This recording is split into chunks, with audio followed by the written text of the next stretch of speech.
Salut mes frères, que Dieu vous bénisse partout où vous êtes et où nous avons l'occasion de communier par l'entremise de cette technologie. Qu'il vous fasse du bien. Notre Dieu, il est riche en bonté, il est riche en miséricorde, il est riche en grâce. Il est le Père de bonté et de grâce.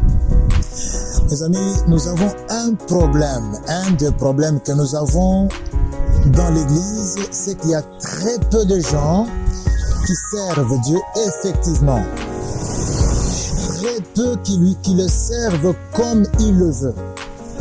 Il y en a d'autres qui, bien sûr, le font, mais pour des motifs pas tellement bien recommandables. Par exemple, par la mer. Mais il y a une grande masse. Elle ne fait rien. Beaucoup des membres de nos églises locales viennent, ils reçoivent le message, après ils retournent.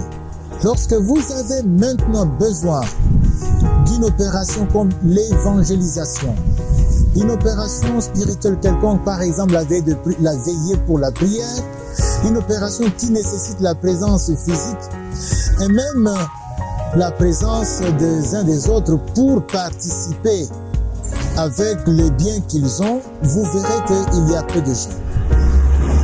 Par exemple, nous qui sommes à l'église pendant cette période, nous savons voir combien savent vraiment qu'ils sont membres de l'église pour se soucier de la marche de l'église de Dieu. Moi, je ne parle pas parce que je suis pasteur, et moi et vous, nous sommes tous concernés par l'église de Dieu, et on voit qu'il y a très peu de gens. Donc, d'autres personnes sont comme des tas de chair humaine, qui sont comme des robots sans vie, mais en forme d'êtres humains. Et ils sont là, ils remplissent les places, ils les occupent.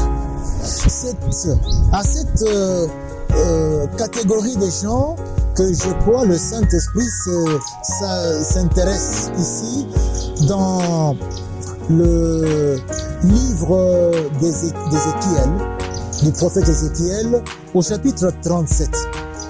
Il y a la vision que le prophète a de la vallée des ossements. Mais ce n'est pas tellement à ce niveau. Il a cette vision et il est envoyé prophétiser à cette vallée des ossements. Le prophète prophétise. Il prophétise et il y a un miracle. Les eaux qui étaient éparpillées dans la vallée commencent à se rassembler les uns aux côtés des autres. Il y a donc, vous vous imaginez donc des charpentes humaines, des squelettes humains. Et quand il prophétise, il y a les nerfs, et après les nerfs, il y a la chair qui couvre. Alors on a donc des formes humaines charnues, bien sûr, avec des cheveux et consorts, mais sans vie. Sans vie. C'est là où, au chapitre 37, versets 9 et 10, il va se passer quelque chose. D'abord, laissez-moi vous dire que ce petit partage, je l'ai intitulé « Des corps sans vie en combattant redoutable ». Des corps sans vie en combattant redoutable. On a eu des corps là sans vie. Maintenant au verset 9 et verset 10, voici ce qu'il y a. Il me dit, prophétise et parle à l'esprit. Prophétise, fils de l'homme, et dis à l'esprit, ainsi parle le Seigneur l'Éternel. Esprit, viens des quatre vents, souffle sur ces morts et qu'ils revivent. Je voudrais dire que dans l'église, il y a beaucoup de personnes, frères et sœurs, bien sûr, des personnes, des dames comme des messieurs, des jeunes gens comme des jeunes filles, qui sont là, mais morts. Et ils ne se retrouve pas dans la dynamique de l'esprit pour la vie de l'Église. Au verset 10, j'ai prophétisé selon l'ordre qu'il m'avait donné et l'Esprit entra en eux et ils reprirent vie et ils s'étinrent sur leurs pieds. Donc, batelemi pensao, donc, c'était une armée nombreuse, très nombreuse. Une armée, qu'est-ce qu'elle doit faire? À quoi sert une armée? Pourquoi une armée? Les Romains nous ont appris si vis pacem para bellum. Donc si tu veux la paix, le shalom prépare la guerre. Pourquoi une armée? C'est parce qu'il y a la guerre. On ne va pas rester sans nous préparer aux attaques de Satan, à l'offensive de Satan, à ces offensives qu'il ne cesse de répéter. Il faut une armée. Et cette armée, nous l'avons parce que l'Esprit est entré. L'Esprit agit. Avant son ascension, Christ parlait de cet événement. Dans Acte 1, verset 8, il dit, vous recevrez l'Esprit. Vous recevrez une puissance quand le Saint-Esprit va survenir sur vous. Et vous serez mes témoins. C'est-à-dire, vous serez mes combattants. Partout où vous serez en train de témoigner de moi. Vous serez en train de parler de moi. Ce n'est pas quelque chose qui arrive de soi. Par un mode de vie qui est témoignage. Et par le partage même avec ses paroles. C'est comme ça, c'est la seule raison, c'est la raison essentielle. C'est même l'unique et seule raison pour laquelle nous sommes gardés en vie, nous disciples. Je voudrais bien que tous ceux qui se sentent non concernés par le fardeau des âmes et qui viennent à l'église, qui n'ont pas le fardeau des âmes, qu'ils sachent bien que c'est peut-être là la preuve qu'ils n'ont pas le Saint-Esprit. Et si on n'a pas le Saint-Esprit, c'est peut-être là la preuve aussi, c'est la preuve qu'on n'est pas né de nouveau. Car avec la dispensation du Saint-Esprit que nous avons depuis la Pentecôte, tout enfant de Dieu est baptisé du Saint-Esprit. Au moment où je reçois Christ, c'est Christ qui baptise du Saint-Esprit, il me baptise du Saint-Esprit. Je reçois le don du Saint-Esprit et ces dons sont diversifiés. On peut ne pas aussi avoir le parler en langue. Le reste aussi, ce sont des dons.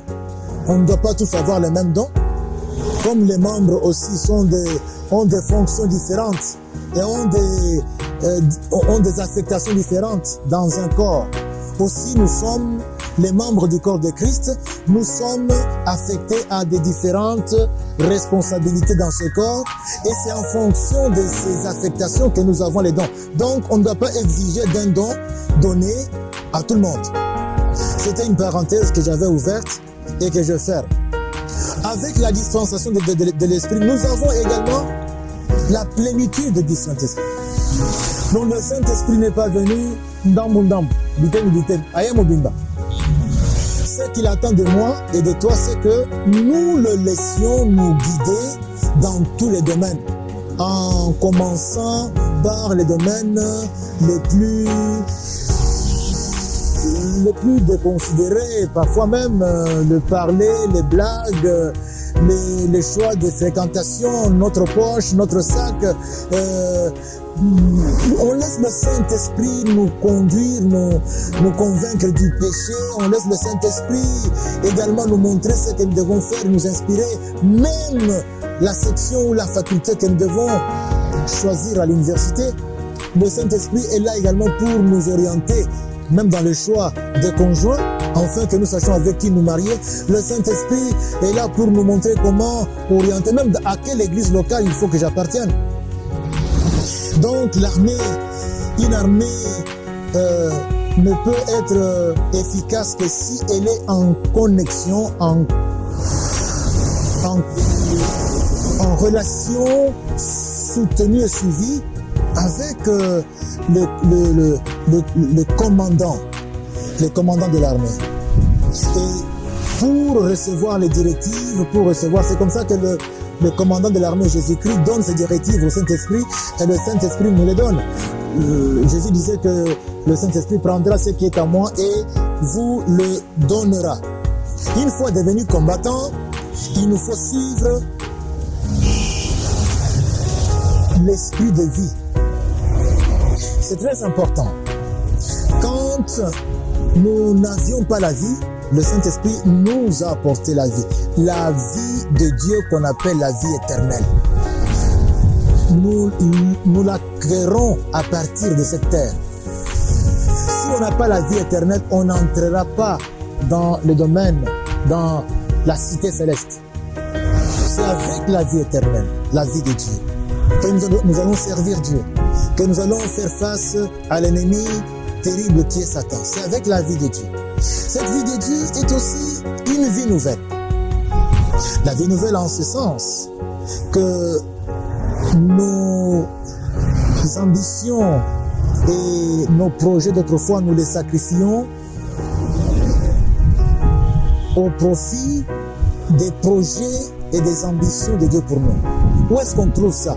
Dans Éphésiens chapitre 2, verset 10, il est dit que nous avons été créés en Christ.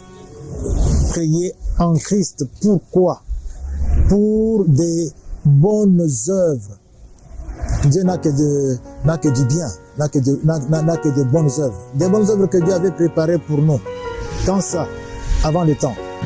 C'est sur ces bonnes œuvres-là qui vont être notre occupation, tout le reste de notre vie.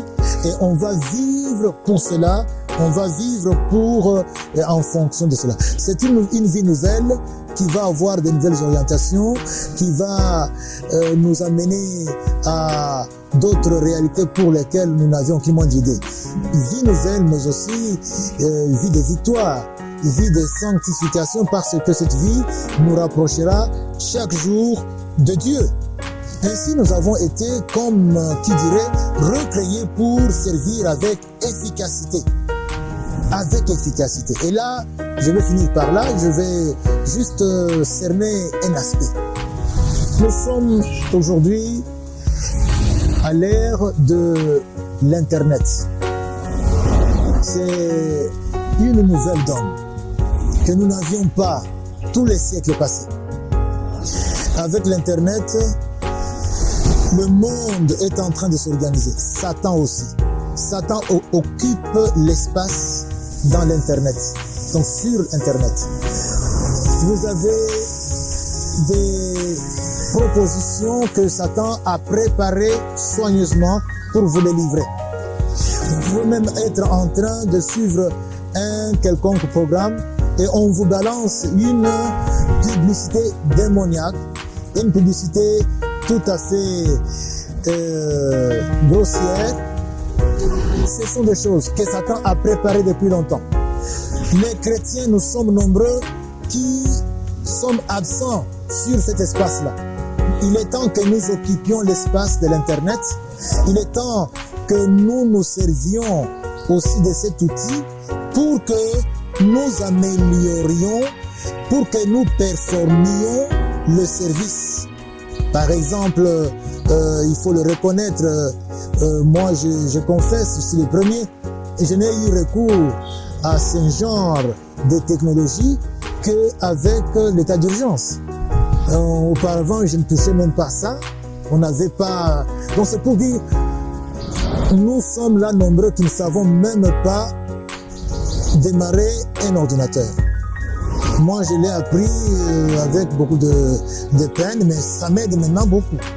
Nous sommes là nombreux qui ne savons même pas comment faire partie d'un groupe WhatsApp, comment commencer un groupe WhatsApp, très nombreux. Et beaucoup d'applications dont nous pouvons nous servir, qui sont à notre portée. Satan, lui, il est champion en tout ça. Aujourd'hui, en tant que nouvelle armée, en tant que armée debout, résolue à servir le Seigneur qui est notre commandant, nous devons avoir aussi accès à cet outil qui s'appelle Internet. Que le Seigneur vous bénisse, mes frères. Que ceux et celles qui m'ont suivi se laissent interpeller. Faites-vous partie de cette armée ou bien vous êtes toujours dans le lot de ce que la Bible appelle les cadavres. Donc vous êtes là, on voit la chair, c'est vrai que vous ne sentez pas mauvais, mais vous ne prenez pas partie à la vie nouvelle. Et la vie nouvelle, c'est le Saint-Esprit qui la porte. Et le Saint-Esprit la porte quand moi j'ai reçu Christ, quand tu reçois Christ. Et quand maintenant, l'ayant ainsi reçu, nous nous engageons à le suivre en tant que notre commandant. Parce que le combat est serré et l'ennemi est maintenant, sait bien que le temps qui nous reste n'est plus long, il redouble d'attaques. Nous devons alors être en connexion avec celui à partir de qui nous avons la force, nous avons la puissance, nous avons la capacité, nous avons la victoire sur l'ennemi qui est acharné. Que toutes les faveurs que le Saint-Esprit nous a apportées soient votre lot et votre partage. Et cela pour la gloire de notre Dieu. Soyez une armée victorieuse et ne soyez plus des corps inertes sans vie dans l'Église. Et cela pour la gloire de Dieu. Amen. Amen.